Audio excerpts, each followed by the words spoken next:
J'explorais de nouvelles envies créatives, dont l'aquarelle, et j'embarquais quelques affaires pour partir en voyage. Je ne savais pas encore si j'allais filmer, et finalement, si.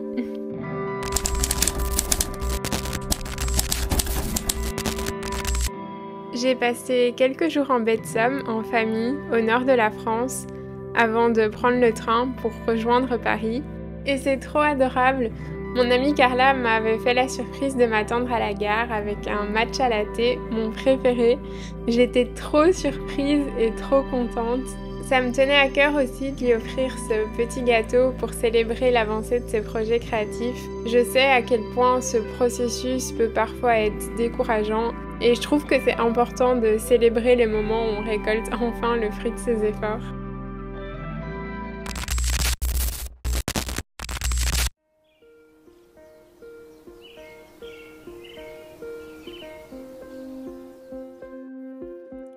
Coucou les amis, j'espère que vous allez bien. De mon côté, comme vous pouvez le voir, on change un petit peu de décor. Je suis à Paris pour une bonne semaine et avec mon amie Carla, on a décidé d'en profiter pour faire le plein de visites culturelles.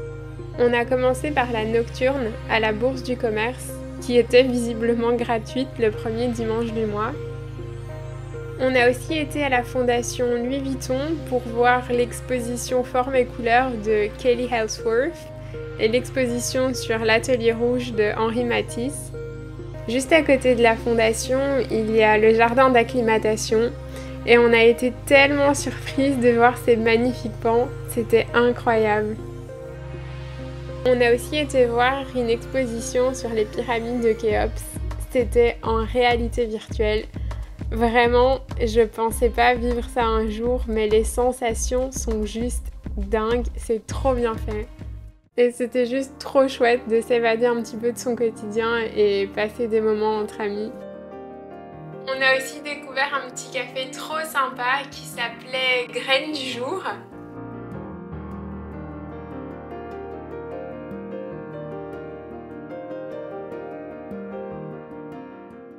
On s'est du coup posé là pour papoter création et prise de notes.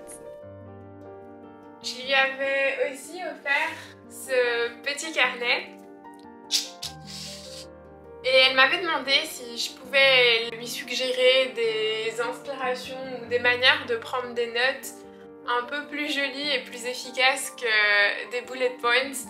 Parce que c'est vrai que souvent nos carnets sont remplis d'une liste de choses et on n'a pas toujours très envie de retourner lire ce qu'on a écrit.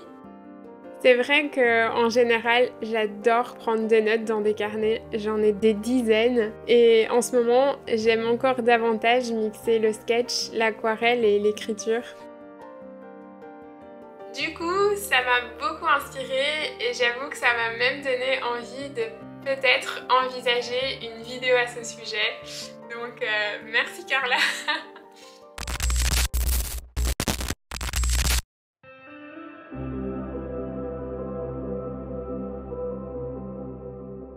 Par contre, je pense que cette idée de vidéo prendra encore un petit peu de temps à se structurer parce que je me rends compte que je fais ça de manière encore hyper intuitive en fait et que j'aurais besoin de conscientiser les différentes étapes par lesquelles mon esprit passe et ce à quoi je pense quand je suis devant la feuille pour prendre la note ou capturer l'idée.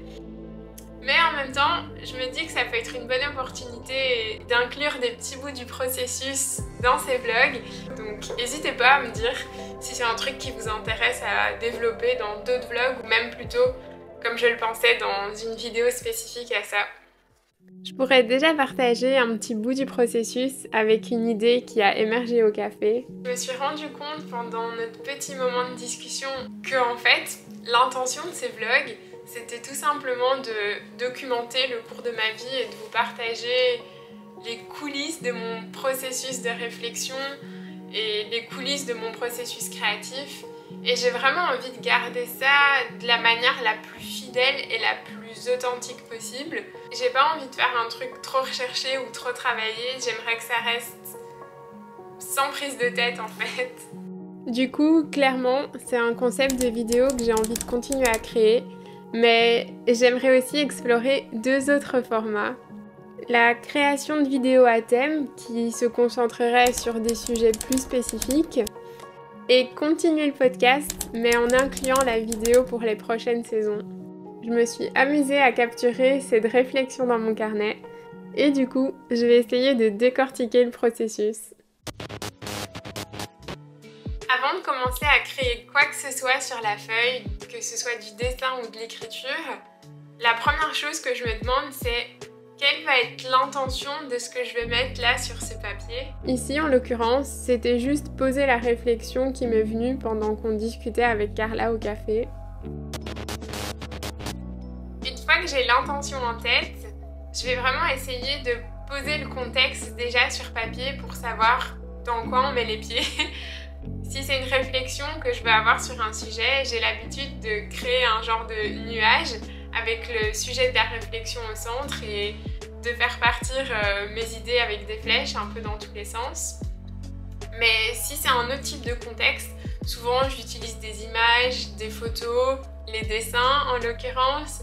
Ça peut être même des stickers, un collage de magazines, tout ce qui te passe sous la main et qui retranscrit l'émotion ou le contexte d'une manière un petit peu plus visuelle. Dans ce cas-ci, j'ai refait le carrelage du café que j'aimais beaucoup. J'ai refait aussi les gourmandises qu'on avait dégustées et j'ai collé un petit sticker qu'ils nous avaient offert à la caisse. Et finalement, c'est à ce moment-là, avant de commencer à écrire, que je me dis est-ce que je peux pas encore aller un petit peu plus loin et essayer d'allier le fond et la forme? Ma réflexion s'articulait autour des 3 idées de concept vidéo que j'aimerais développer sur la chaîne. Et plutôt que d'écrire un gros pâté, j'ai choisi de dessiner en sketchnoting 3 petites icônes pour accompagner les 3 catégories. Et voilà! Je disais aussi dans le précédent vlog, avant de partir en voyage, que je prenais le matériel nécessaire pour créer un petit peu tous les jours. Et c'est chose faite, déjà avec la vidéo. Et puis aussi, j'ai pris le temps de dessiner dans mon carnet. C'est pas encore 100% abouti parce qu'il y a des pages qui sont encore en cours de création et qu'à mon avis, je terminerai une fois que je serai rentrée. Mais je peux déjà te donner un petit aperçu. C'est pas parfait, mais je suis super fière de moi de continuer d'explorer, d'expérimenter et de juste m'améliorer. On se retrouve tout bientôt. Bisous!